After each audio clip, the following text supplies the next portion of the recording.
Hi, everyone. Welcome to our Wednesday night webinar. We are featuring Lisa Lauderback tonight. She's doing Creating Your Sanctuary, Nurturing Your Home's Energy. Lisa came into this lifetime with vivid memories of past lives and remained sensitive to and aware of energies throughout her childhood. Due to her ability to easily and intuitively connect to people, she always knew that she wanted to help guide and heal others. This led her to pursue a degree in psychology and a master's in social work, with plans to work as a therapist. Many years later, during several personal life transitions, Lisa's intuitive abilities unfolded even more. Since then, she's embraced her calling as a full-time psychic medium and looks forward to connecting with you. All right, Lisa. Thank you so much, Brooke. Thank you all for coming tonight across the web to connect with me. I'm so looking forward to connecting with you all. I think we can all agree now more than ever that having that home base and having it be your sanctuary, your place of comfort is even more important now, I think, than it ever was. I'd like to start this out just to get into the feel with an actual reading from Edgar Casey. This is reading 480-20, and it just says, "Make thine home thine abode, where an angel would desire to visit, where an angel would seek to be a guest." I think that is one of the most beautiful ways of describing a home that I've ever seen. And it just makes you feel a certain way about your home. I think the next thing that would be important is to kind of define sanctuary. And the dictionary, is a definition is a place of refuge and protection. And I'd like to, add on to that by saying that it's not only that, but it's a place of comfort, refuge, renewal, nurturance, recharging, and protection. Your home should heal and inspire you. Okay. Um, and a very important part of that, before we even get, into the details, is you are the one that defines what sanctuary actually is to you. The whole idea is that your home is connected to you. It's merely an extension of you.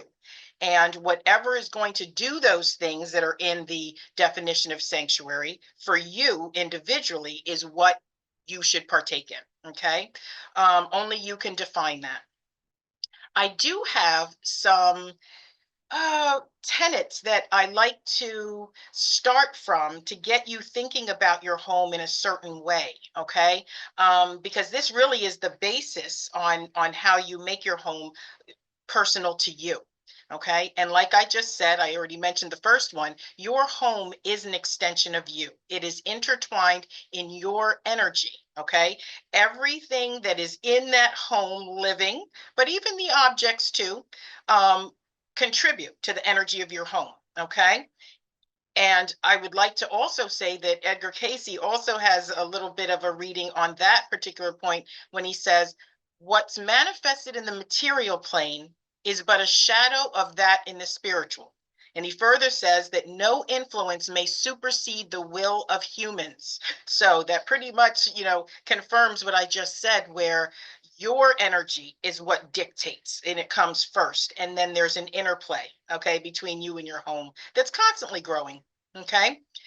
Another principle that I like to see and look at also is that there are a myriad of remedies and ways to make your home physically, mentally, emotionally, energetically yours and comfortable and your sanctuary. However, none of those remedies, and I say remedies because there are just so many of them, and that's the way we look at them, how we fix energy. None of them in and of themselves do anything. The only reason that they would be chosen or would even work is because you feel a certain way about them. Okay, so this again goes to the empowerment that your home is your domain. You dictate the energy within it. Okay. Another thing that is very important when you look at your space is its balance versus perfection. Okay. None of us can be perfect all the time. We cannot be in the highest vibing frequency 24/7. We're human. But our aim is to get back and higher in frequency as soon as possible. Okay. And it's the same with your home. No one thing is going to make or break that energy. It's an equation that we're constantly either adding to or taking away from. And it's about being mindful of what you're doing. Okay. At any given time. So let's start here with I'd like to get into a little bit about how you start um, viewing your home. And with home, I'd like to extend that to any space that you spend a lot of time in. Okay. It's kind of like a turtle. We bring our home with us. So whether it's a cubicle at work, whether it's any place that you have to spend more than, 20 minutes in, an hour in, that becomes your home. Okay. So but we're talking about the house right now, the immediate place where you hopefully spend most of your time, okay? Um, is change how you look at your home. Um, and start being mindful of what you're doing throughout a day, of how you're being and how you're reacting to certain things in your home. It seems tedious in the beginning, but if you're really committed to making your house, your little Shangri-La and the place that supports you and inspires you and gives you your creativity, your rest, your nurturance, all of it, and for everyone in your home, then you have to start here in the beginning and see what are you doing, what are you working with to begin with, okay? And as I said, um we go around on autopilot so much, and that's okay. But this is going to call for you to be on purpose and full of intent and mindful. Okay. When look at little things like you might not even think about when you walk throughout your house. How are you reacting to certain things? Do you walk past something that was given to you as a gift that you can't stand, and every time you walk by it, first you don't like it and then you feel guilt, and then you don't want to get rid of it, and then you just become frustrated and ignore it? You don't realize that you're going through all of that just in glancing at something. So you need to know what it is you're doing and how your environment is affecting you, before you can even make any changes, because a lot of people don't even realize, and they're just in a house full of that they don't like their environment, and they just can't figure out why. Okay, why it doesn't fit. Okay. What makes you feel better? Routines, things like that. And it's the smallest little things, from objects to what your habits are to we can talk about decor, yes, but it's more important than that. It's how do you feel about the decor? Is it messy? Do you have certain rituals that make your life more peaceful? Okay, what energy are you bringing in? What are you allowing in? All of those little things. Again, it's about being more mindful. Okay. Um, Besides the normal routine items, also realizing and paying attention to, there are things that we do as well that we don't think of as necessarily affecting the overall energy of our home, but it absolutely does. And I think you'll agree with me on some of these points. But if there's a lot of angst in the home, if there's fighting in the home, if there are people that are upset or, heavy with the depression, if you've been ill for a long time, if you've gotten through any of these horrendous viruses and flus and everything else, um, visitors that come, a lot of times in the holiday, we have to have our family or we feel obligated to, but there's a lot of baggage there and things like that. And we just don't, realize the toxicity and things like that. Any visitor, really.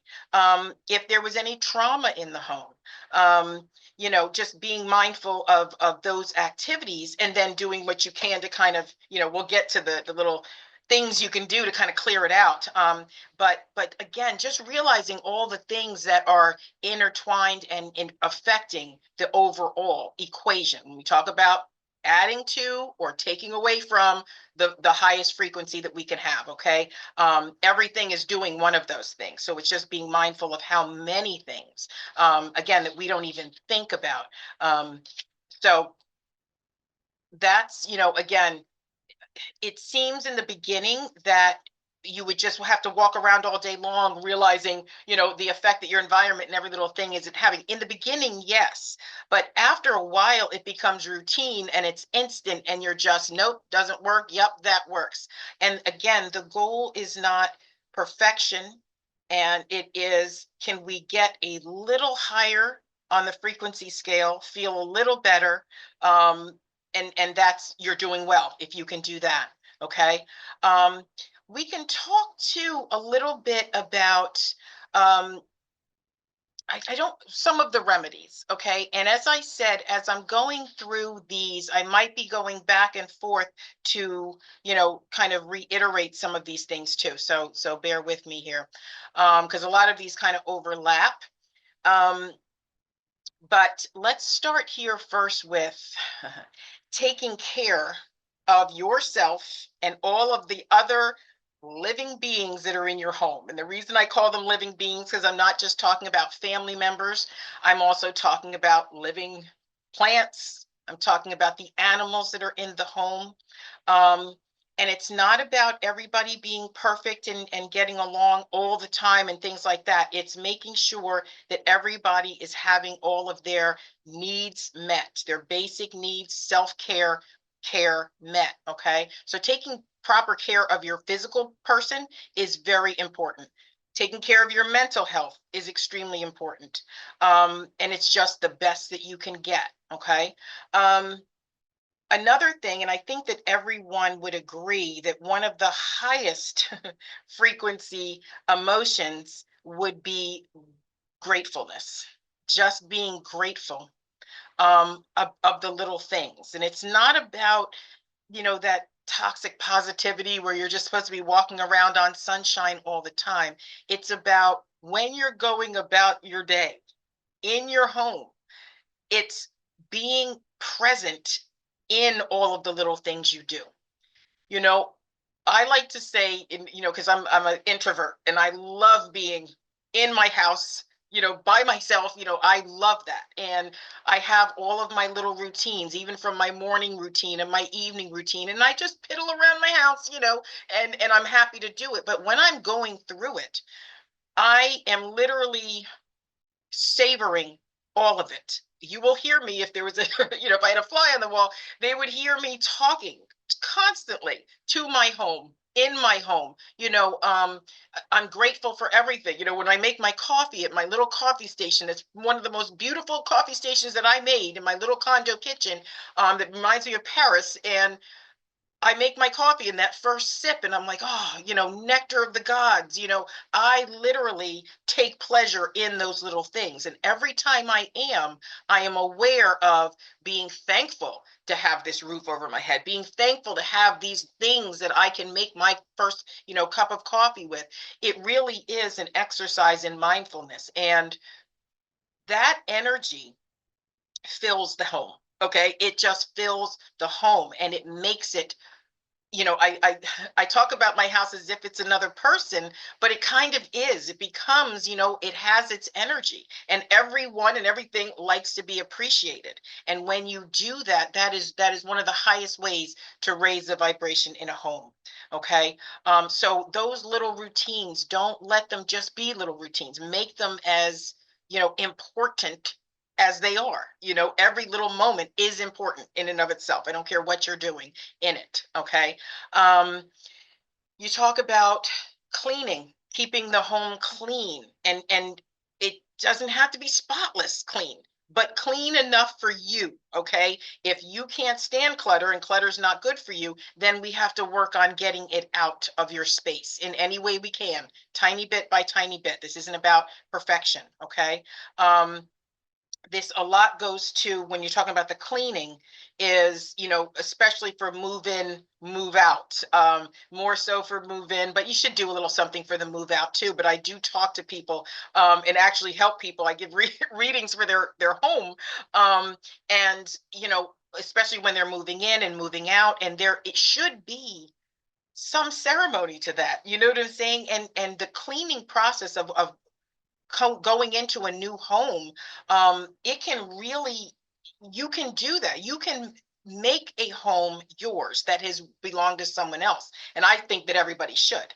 Just like if you're moving out, you kind of toss the baton and you release the home and thank it, and you're grateful for everything you and your family did in it and what it was for you, and you kind of do the same going into a new home. um, and so that cleaning out process is part of that, but it's also kind of bonding with the home. But then we keep it clean throughout, because and it's coming from a place of appreciation and wanting to take care of it, not drudgery. So again, where it's coming from matters. Okay, so if it's drudgery, don't do it, because we don't need that vibe of frustration and doing something that you really don't want to do. The taking care of all things in the home, this is a little more tricky, because when you have more than one person living in a home, we cannot necessarily control everybody in that home. But usually there's, you know, um, someone that's somewhat in charge, or maybe a couple people. If it's a family, it's the parents, and we can't, control our children 100% as much as we try. But the highest frequency kind of overrides everything else. So the goal should be that your energy, okay, and the energy you bring and you take care of is going to remain high, okay, because it's going to trump out the lower. So then it becomes, again, a matter of balance, a matter of, if there is someone in the home that maybe going through something, or is low vibing for whatever reason, then your job is to maintain your vibration, your frequency, and do what you need to do that. Okay. And a lot of it is self-care and detachment, and tending to yourself, your own emotional and spiritual and mental space. Because that's kind of going to override, that's going to overlap. So that kind of takes care of, well, what if I have, 3 or 4 children in the home, at all various ages, or a spouse that's not as, supportive, and I have to deal with that. You can still maintain your space and your energy, and that kind of is going to spread out, and like I've said before, the cream rises to the top. So if I drop a rock in a cup of water, it's going to sink. That's the low frequency. The higher frequencies are going to bubble up to the top. And so that's what you want to be a part of. We're not going to go back down to the lower frequency and meet them there. Okay. So it does, it's a cumulative effect of everything going on in the home. So one person, 2 people, they're not going to ruin everything. It doesn't work like that. Okay. Keeping the peace, keeping your routines. Again, there's lots of physical things that we can get into, as far as remedies, and what do we do, in the event of certain situations. And I will kind of go through that here a little bit, because I have had people ask me questions before about, what do you do when you have to do certain things. Or there has been illness, or there has been, a buildup of negative emotions or energy or anything like that. Let's see where we're going to start here. Where do I want to start? Okay. All right. Because everything is like so interconnected, and a lot of the remedies have to do with also how you should just be treating your home. Kind of to begin with, it might seem like we're saying some of the things the same time. So, forgive me for that. But a lot of this is all interconnected here. But okay, so let's talk about when there is lower energy in the home. Okay. And you're just need to kind of shake things up to get unstuck. Okay. um One of the very first things I do, and I've had reasons that I've needed to do this, is and this is just what works for me. Okay, is I will literally, I don't care um what the degrees are outside, it's freezing out here where I am, I will open all the windows, all the doors, just open it, just to give a whoosh of whatever out. Okay. And then just for a brief time. And then for me, literally, I'm a cleaner, so to me, I know that vacuuming my house and just rustling up the energy, the air, is does a lot. Sweeping does wonders. Okay, if you like scents and you like the, the ritual of the sage and the palo santos and the old thing, you can do that. But I'm telling you, it's what it does to you mentally, emotionally, and spiritually that is actually doing the cleaning. So if those things put you in a state that is that you feel that you are actually cleansing your space and you can feel it, then do that thing. That's why I don't like people to get hung up on a list of things that they can do to manipulate the energy of their home, because it's personal. Because some people who can't stand smoke or anything that's has a scent, that's not going to do the same thing for them. So we don't want them necessarily to use that. Okay. um when you talk about people, um again, if it's visitors, if it's people from the outside, then you just, they come in, then not everybody's not going to be wonderful and things like that. And even when I have friends over that I love, I want them, we had a great time and everything else like that, their energy leaves with them, and again, that is my intention. So because that is what I expect, that is what occurs. If there's heavier energy that's lingering around, again, that's easy enough with just a, kind of little bit of sage, little bit of, opening a window and getting it out. But it's mostly intention. So again, don't get hung up too much on the what, but what is it doing for you and what kind of space does it put you in? Okay, is the most important. Um, you know, how you feel, and I'm going to give you a couple of personal examples here, in the risk of getting too personal here, but it's going to kind of reiterate what I've been saying and kind of put it all together. And um, I hope that I am emphasizing how important your state is in your home. And it's not just your state, separate from your home. It's what do you think about it? What do you say to yourself, about your home, about your space, about the people and things in it? Um, because that carries energy. Every single thing you do is again adding to the energy of the home. So it doesn't just go off into the ether, and it really is. And so, how do you feel about your home, and how are you going to get yourself to the place where you feel differently?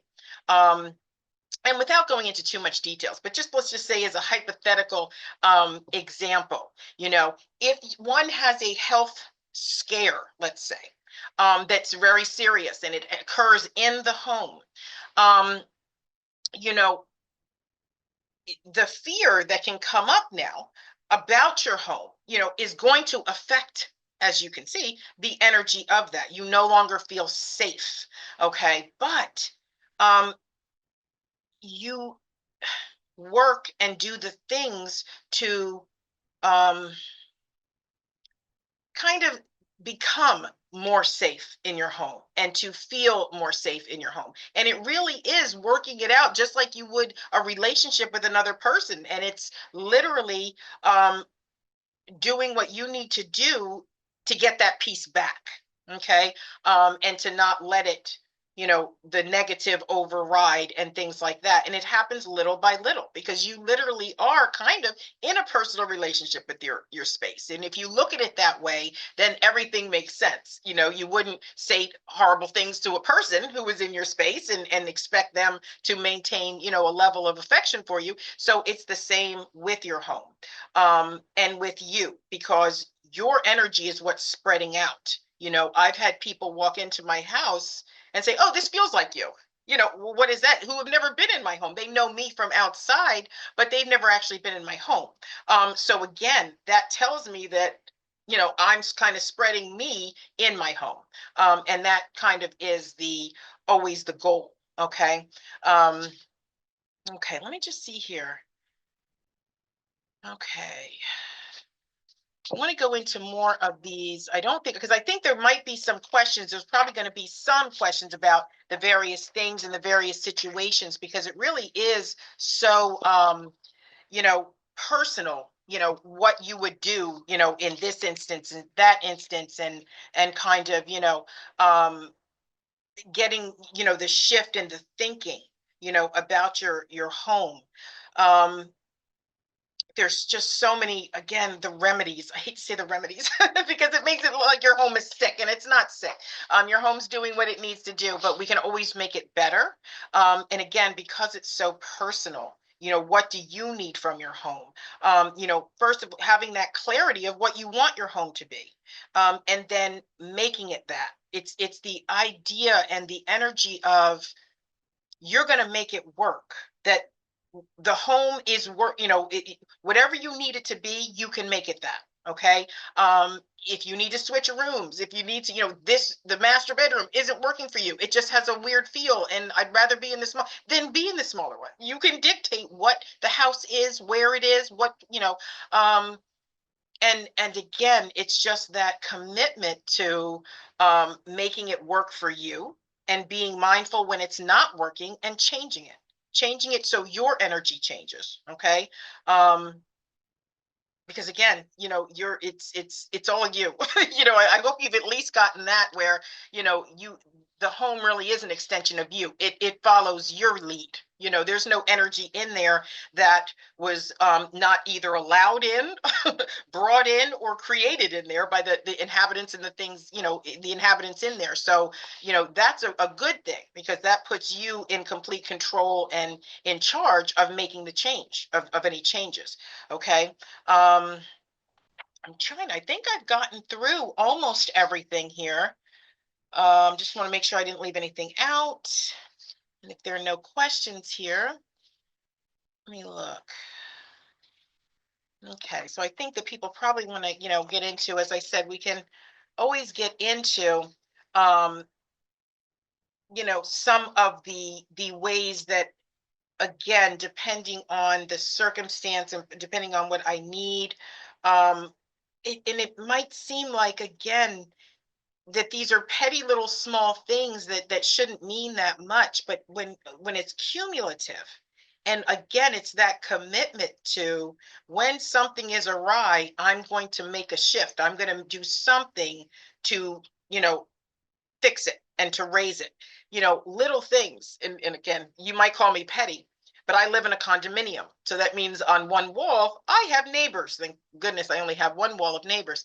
And, sometimes there's young college kids over there. And, they like to play the music. So if I have been woken up, or I get up in the morning, and this first thing I'm hearing is that, something like turning on my YouTube, where I have a whole playlist of nothing but that high frequency, hertz, and the 420 hertz and stuff, music, and it's just instrumental, and it's all frequency and things like that. I'll just turn that on and let it play, on loud, and it fills my home with this gorgeous music. And again, it's not to drown out because of the sound, but it's to, oh, okay, if I don't want to listen to that, then let me listen to something else that's beautiful, and this, that. I don't have television, I don't own a TV, I don't have television coming, so I don't, partake in that kind of sounds. But the beautiful, frequency sound. So it's something, a little adjustment like that, instead of letting that irk me and ruin my entire day because of 20 minutes of. So that is what I'm talking about, is there's always something you can do, and something that I'm willing to do, to make sure my needs are being met within my home. Okay, because that's you have all the power to do that. So little things like that. I already talked to you about my coffee routine, but it's not just a routine, it is an experience. It is literally, you know the thing I look forward to. There's 30 minutes that it takes me to make my detox water, my coffee, you know put my kitchen. It's a routine, and it's a habit, and it's wonderful. But it's a start of my day, and I'm waking up with my home. I always joke, because I'm like, I'm waking the house up, and I put certain blinds up, and this, that, and there's a whole routine. But again, there's that's almost becomes a ritual. It really does. It's a very, sacred, mindful, connection to your space. And the more you do it, the more it becomes that, the more you become mindful, and you're thankful for this little thing or that little thing. It the next thing you know, that's all you're looking at. You know what I'm saying? Because you've made, it's not work, is what I'm saying. It just seems like a lot of little things, but it's how I keep my peace. It's how I keep my even keel. There's nothing that can really come at me that I can't immediately kind of get my bearings, pretty quickly. So again, a lot of this is mindfulness before the fact that we have to, I don't want to have to do remedies, and I don't want you to have to do remedies. And if you've, done all the beginning work and you're mindful and you're taking care of your energy and everything else like that, all of the outside things that you would need the remedies for, they're really not that big of a deal. You know what I'm saying? And 9 times out of 10, you're not allowing that negative energy into your home anyway, because you would protect your peace at all costs. That's what you kind of become after a while. Um,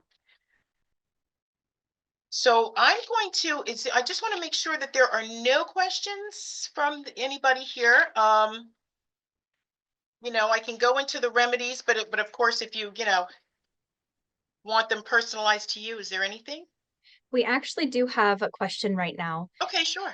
The question is, how does one remove another's presence if they were invited in and then showed their true colors, which are in misalignment with the individual's highest ideal?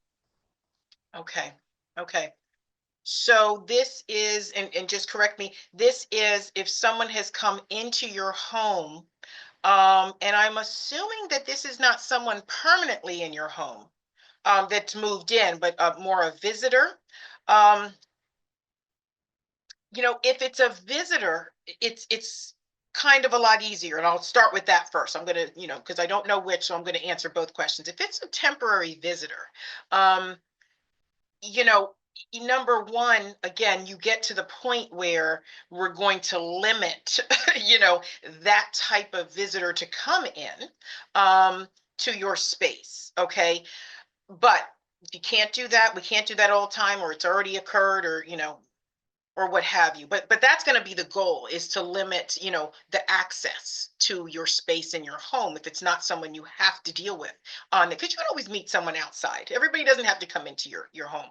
But if they have come into your home, again, i always I always send people out, and I don't say this out loud because, again, I would not have anybody come over if I was constantly having these conversations. But I send them and their energy out when they leave, just like, if you do any kind of energy clearing on yourself, whether it's, at the end of a work day and you come home, you know that you leave the work at work, and you walking into your home, and or at the end of the day, and you do that little, I send any energy that's not mine back to the light, and I keep my energy, little things like that. Well, you do the same with people that have come in and out of your space. They can be in your space, but then they leave, and you send them with everything, their energy too.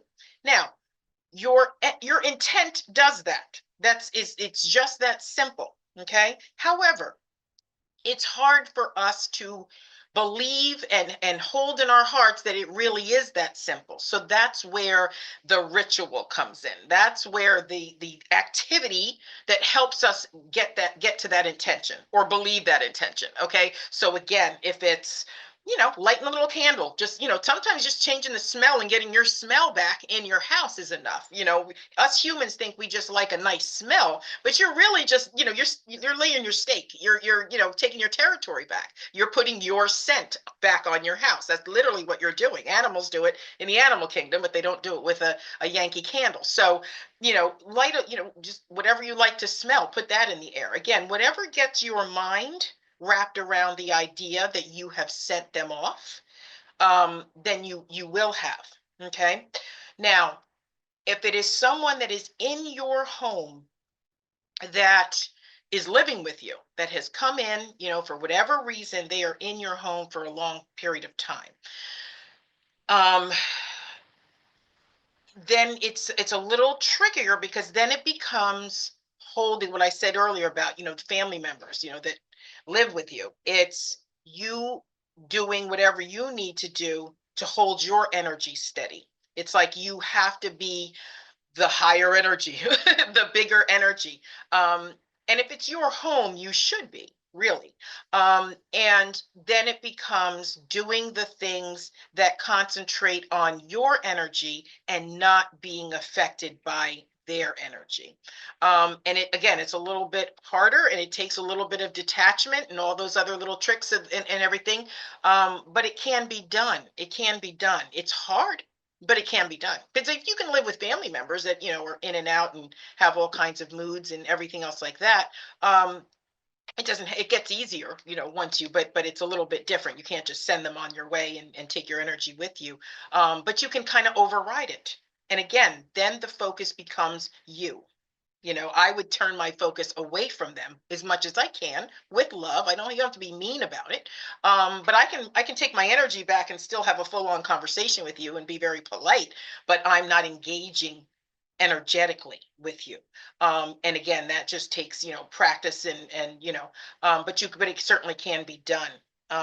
So I'm not sure if that answered your um, question there. Hopefully it did, but it is hard, and I've done that too. Had the privilege of learning how to maintain my energy. In spite of somebody that I was living with there. But it's about the detachment with love, and then the hyper focus on your own self-care, and your energetic state, and not allowing yourself to get pulled out of it. Um, and again, in the beginning, it might just have to be separation, physical separation. If you can't mentally separate and sit in the same room, spending as little time as possible. It's the same as, having the guest. Don't invite that guest as much, and let them have access to you, or into your space, as much as possible. And also realizing that if this is not your child that you are responsible for, um, you're not responsible for someone else's energetic state. Okay. Um, Managing it so that it doesn't affect you or your home is different than being responsible for changing their energetic state. You're buffering against it, but your responsibility is not to change it necessarily. Again, unless this is someone that you love, that want to, a child of this or that. There's little things that you can do, of course, to make it easier for them to change, but it still is ultimately, their choice. So hopefully that answered that question. Okay. If there's not anything else, I can go on, but it looks like we might have a couple more. Um, oh, there you are, Brooke. Hi. Yeah, actually, it looks like we do have another one. Okay. What about the energy and memories from a past home? For example, a childhood home or previous residence where one invested a lot of energy. And that is, of course, no longer the same as it once was, maybe under new owners. Does that energy transfer with us to our incarnation in a new home, although we may miss or even mourn the former dwelling? And is the dwelling itself a kind of entity, one that may remember or miss us? Mm, that is beautiful. That's a beautiful question. Thank you so much. And so many pieces to that. Um, yes, you know, okay. Did we see that? Okay, light, not sure where that came from. Um, oh, that was, sorry, my light. Hold on. I'm sorry, peeps. Okay, I don't know what just shut off my light there. Okay, so we're back. I guess this is a good question here. Let's see. Okay, let's start with the part where is the house itself an entity. Okay. And because I kind of was touching on this a little earlier about how the more time you spend in a space and you make it your own, and it seems that it is an extension of you, and it does kind of take on a life of its own. Okay. um an energetic life of its own. Okay. But what happens is it's the accumulating of so much energy all the time, that stays there, that causes it to kind of seem a little bit more like an entity. Okay. Um, And again, I touched on that idea of releasing a home and embracing a new home a little bit earlier when we were talking about moving out of one place and into another. And that idea of taking your memories that were in that home with you, or do they stay with the home? The energy, the love, the vibration of love stays with the home, but not the particulars on how that love got there, if that makes sense. So you are not, by leaving a childhood home, it hasn't forgotten you. If that's what we're going to talk about your house in that way, it has not forgotten you, and your memories aren't lost. Okay, you have your memories. First of all, you left with them, and the home just gets to have the love still there. Okay, now if new people move in, okay, hopefully the home is inviting because they feel that love. Okay. But if that home had a lot of headache in it and a lot of strife, and people were fighting and people were unhappy mostly, and there was, then that's what a new owner is going to feel. Okay. And so, in that respect, the energy that lingers, it can linger. Yes, absolutely.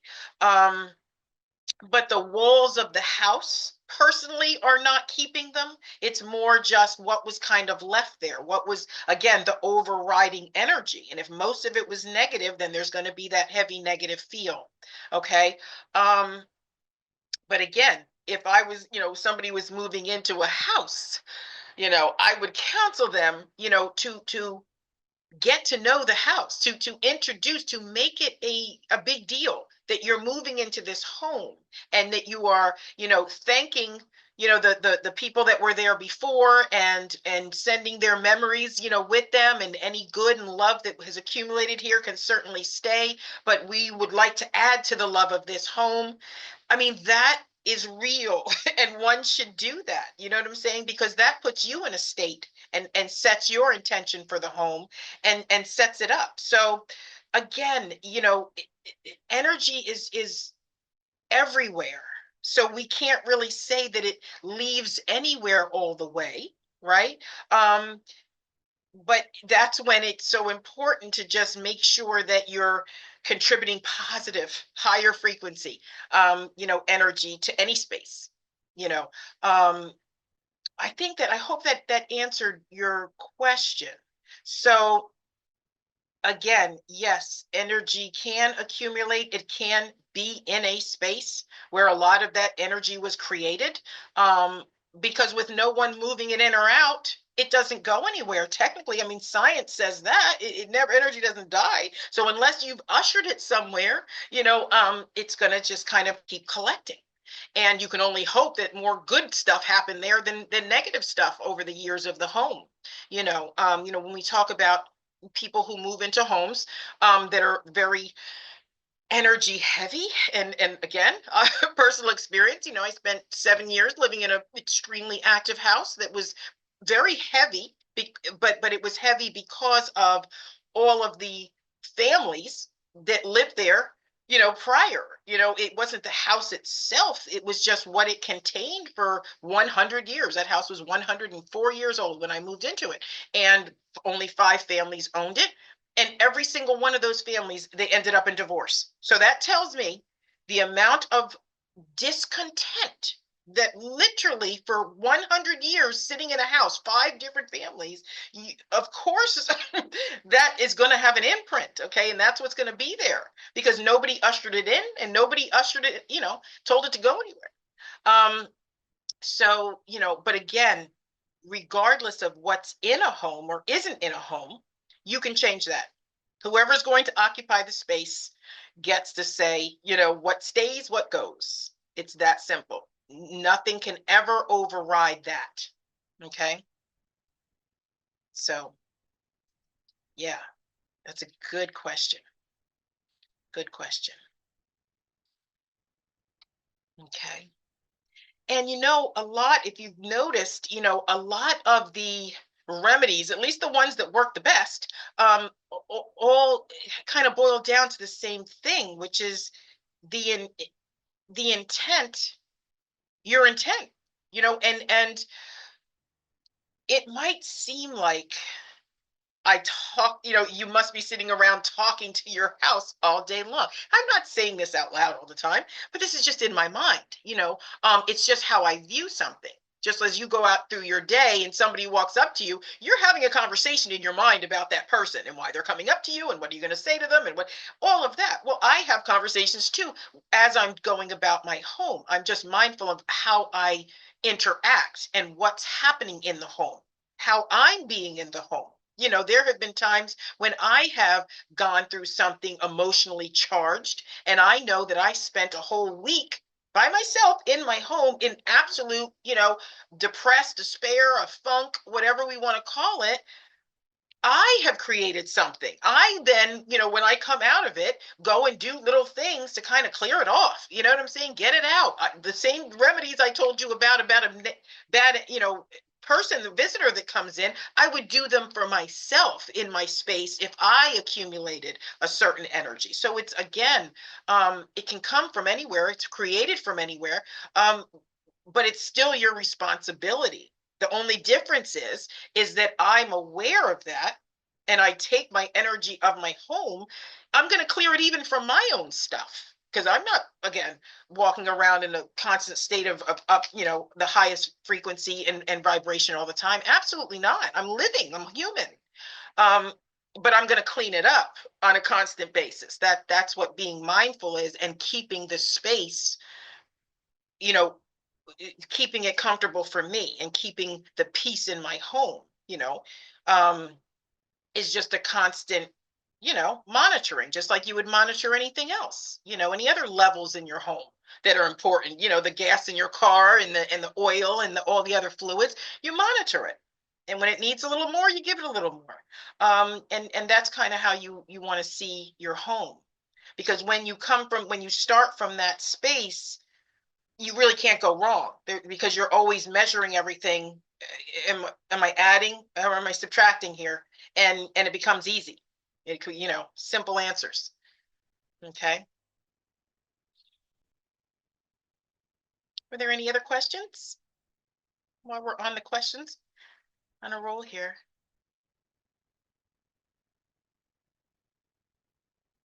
And when we talk about, because I don't want to use the H word, the haunted, okay? Um, Energy is stuck. Energy accumulates. Energy can accumulate to the point where, it's very powerful. Let's just put it that way. So, um, and imprints, and again, once you have a large influx of a certain type of energy, we also know science that it's going to attract that same energy. So it becomes this snowball, you know what I'm saying? And becomes harder because then it becomes more than the sum of its parts. It's more than just, okay, the four families that live there. Now it's just, attracting the whole energy of the whole neighborhood that's negative. You know what I'm saying? So, that happens too, but that's, scientific, so, again, those things can seem a lot bigger and a lot harder to deal with, because of that fact. But, and again, as I said, it's harder, it takes a little more work, but again, you still, it can be done. It can be done. And so, you know, as I said, I always, because I get so many questions about that stagnant energy and things like that. And as I said, that's kind of a little bit different, but um, it's still, nothing overrides your will, your intention. Um, and when you take your energy and the energy of your space seriously.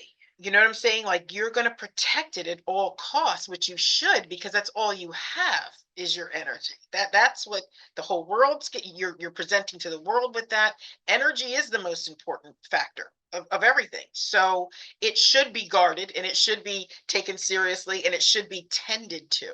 I like to use those words too, tended to. Just like you would tend to anything else that was the most important thing. Because it is that.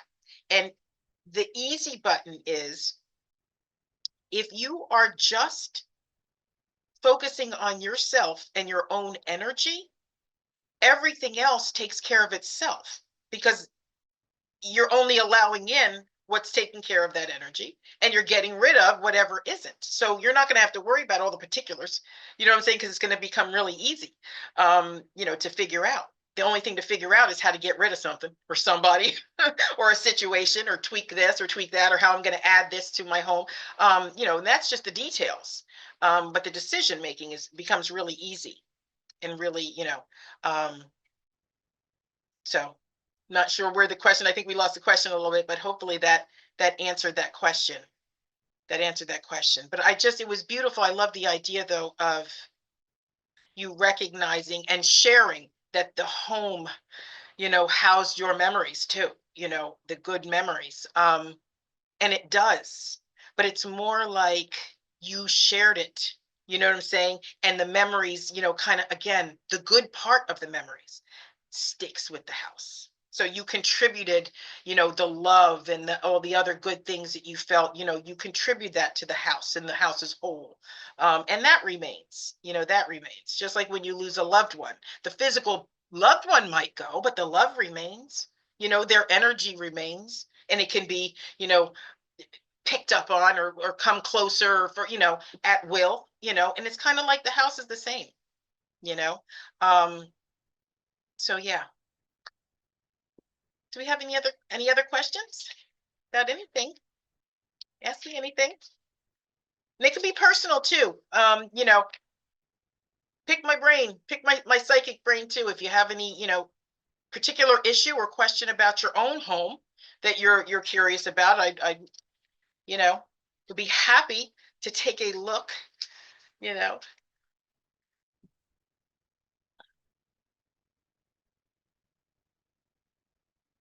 It Hey, doesn't look like we have additional questions at this time okay. for that. But people do seem to be interested in perhaps what you have to say for their own personal homes. Yeah. Well, that's what I was going to get into, is if anybody, had a, just wanted to pick a psychic's brain and or have a issue, in their own home that they're, kind of racking their brains about, how do I fix this? How do I, um, you know, deal with this issue, or bring some more of this energy in, or get rid of that, or any actual cures, or anything. Um, I think the overall, is just start treating your home, your environment, like it's a family member. You know what I'm saying? And tend to it, care for it, just like it is. And really, like it's you, because it really is an extension of you, and everybody that's in there. Uh, yeah, yeah. It's really is like treating it like a person. You know what I'm saying? Because what you do to the person that you love the most, that you wanted to support the most, you do for your home, because you're actually doing it for you, and again, it emanates into your space. So it really still comes down to making yourself home, realizing that that's home, and treating it like the sanctuary that you want your home to be. Your home is just going to be, it has to be you, a reflection of you. So again, you wouldn't have to worry too much about it. Hey, Brooke. Are there objects that can raise the vibration or energy of my home, like flowers and plants? Absolutely. And yeah, that gets into some of the things. Anything, those are the quick fixes. Anything that's alive that you can tend to. We know plants give off beautiful energy. And again, bringing life of any kind into a home is always going to raise the vibration. Okay. Animals, children, even misbehaving children, they still have a higher frequency than most people. So um, flowers, items that hold energy. I mean, yes, beautiful items hold energy, but let's just start with the ones that already have inherent energy. Living things, plants, crystals. I have the crystals all over my house. It's a big pyrite. I have them, sprinkled around my house, and I just love them. They're things that I just acquired them, and over time, and they call to me, and I'll buy it and then look up what it means or whatever, and then I just put it somewhere beautiful because I like to look at them. Those things are always going to raise the vibration if indeed you like the item. Okay. Or, if you bring plants in, you bring a bunch of plants in, and then they all start dying. And then every time you walk by these plants, you're feeling guilty because you just killed all these plants. Then plants are not a go. Get rid of them, because we want them, you know, cared for. We want them, but we are worried about how you feel about them, how you feel towards them. Um, Objects, you know, objects that you absolutely love, absolutely, they're always going to be bring a higher frequency because of how you feel about them, because they make you happy when you look at them, or bring back a wonderful memory about something. That's what's changing the energy, not necessarily the object itself when it's an inanimate object completely. um, Smells, sound is always a good thing. And again, sound is a frequency, a very high frequency. So when you hear a bell, when you play that music on your YouTube, whatever it is, that's always going to raise. I have bells on my door so that I just like hearing them every time I come home and go out. It's just ringing of these little bells. And again, that's absolutely raising the vibration. Thank you. Another Yeah. question here is, I plan to convert a bedroom space into a sewing or creating space. Any suggestions on energetically converting that? Oh, just the fact that you're doing it is your home is loving you because you made a decision to make your home work for you. There's nothing that says a bedroom can't be an office, can't be your dining room. You don't, you get to say what your house is in different places. So just the fact that you are converting it, um, and don't even use the word convert because you're not converting, you're claiming it as your creative space. You're making the best use of it by creating in it. Say that you see how even just changing your language will change the energy of what you're doing. Okay, so again, be mindful. That space deserves to have you happy in it, you creating finally again in it, because you've been probably stagnated a little bit or a little upset that you haven't had the space to do what you want to do, right? So that's what's subtracting from the energy of your home. So you claiming this, okay, is going to go. It's amazing. You've already done the work. You've already changed, shifted the energy, okay, um, of the whole home and that room. Again, the physical things that you do to actually make little changes, that's completely up to you. You can't really make a mistake. I mean, just make it the way you want it. Don't let anything hinder you. It's no longer a bedroom. It's your creative space. It's your creative Shangri-La. You can do whatever you want and make it yours. But again, the fact that you're doing it, these are the types of things I was talking about. It's like you got a bedroom that you look out every day. You don't have space to do the one things that you love to do, and you're living in that. That's creating. And so the fact that you're reclaiming that and allowing that to be utilized in the service to yourself, is the ultimate way to raise the vibration of your whole entire home. Your whole home thanks you. It really does. Another one here. What about the surroundings of one's home? So we have a community pond behind the home. The board tore out the landscaping that attracted wildlife and will not replace it. The board president also torments the geese that land on the pond with laser pointers and little motorized boats, since the geese poop in the pond. This bugs those of us who moved there for the nature. That's a hard one. That is, um, that becomes, because I don't know, what remedies you truly have with these people that are, tormenting the wildlife. I would think that there'd be some, call PETA, so they'll get on it, or somebody to get that at least taken care of. But in the meantime, um, that becomes a little bit more of, it is challenging, but that falls in the realm of, if you are stuck not being able to do anything in real time about changing that actual situation, in other words, there's no agency or no help in getting that to stop, or getting, any changes to that outside environment, then it becomes, um, doing anything and everything you can to detach, to limit, your exposure to it. And I hate to have to say, turn a blind eye, but if there is absolutely nothing you can do and you have to live there, then it becomes somehow separating yourself from experiencing it. You know what I'm saying? And, the inside work of, look, you know, you can say an intention. I like to say prayer, but it's all the same thing, for all involved. You know what I'm saying? And just trust that this whole situation is for a reason, even if you can't logically see it, if that helps you to detach from it, if you truly can't do anything about it, feed, if I would be feeding the geese, like you wouldn't, there would be 10,000 geese in that pond. But that's just me. But again, whatever you can do to mitigate whatever you can mitigate, you know what I'm saying? That's a rough one because it involves a lot of other people that aren't cooperating.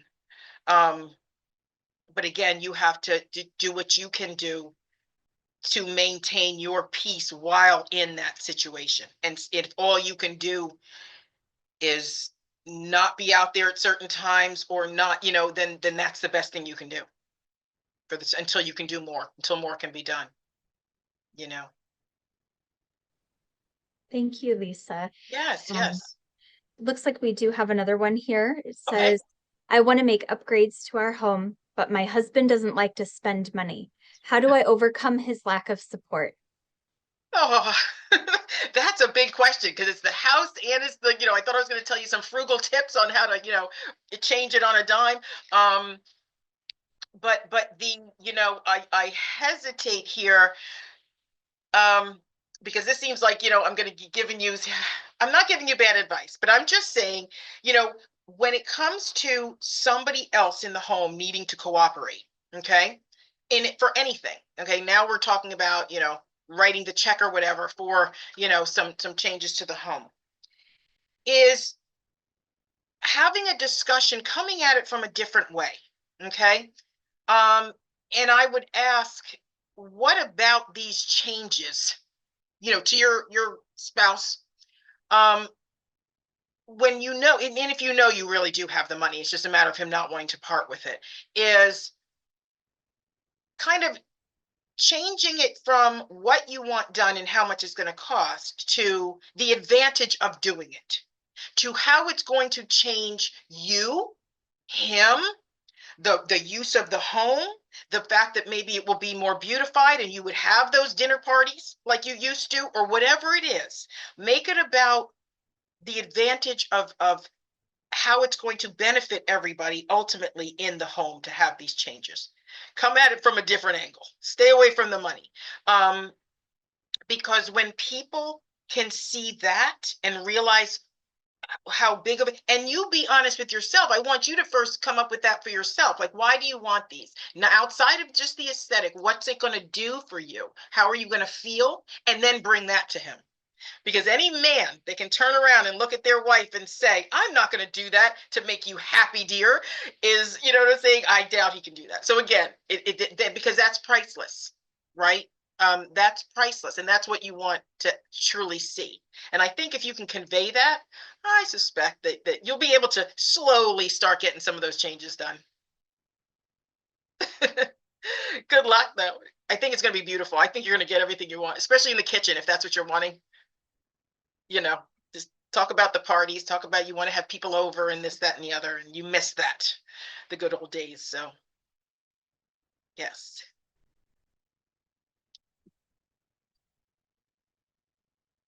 Okay, it doesn't look like we have any other questions at this time. That was wonderful, Lisa. Thank you. Okay. Oh, you're welcome. You're welcome. Let me see if I have anything else here that I missed here. Well, let me before, because I know we have still some minutes left. So if some, if some questions come up, we still have time for that. But let me just go. My conclusion here is that, I know we were kind of all over the place, and thank you for bearing with me here.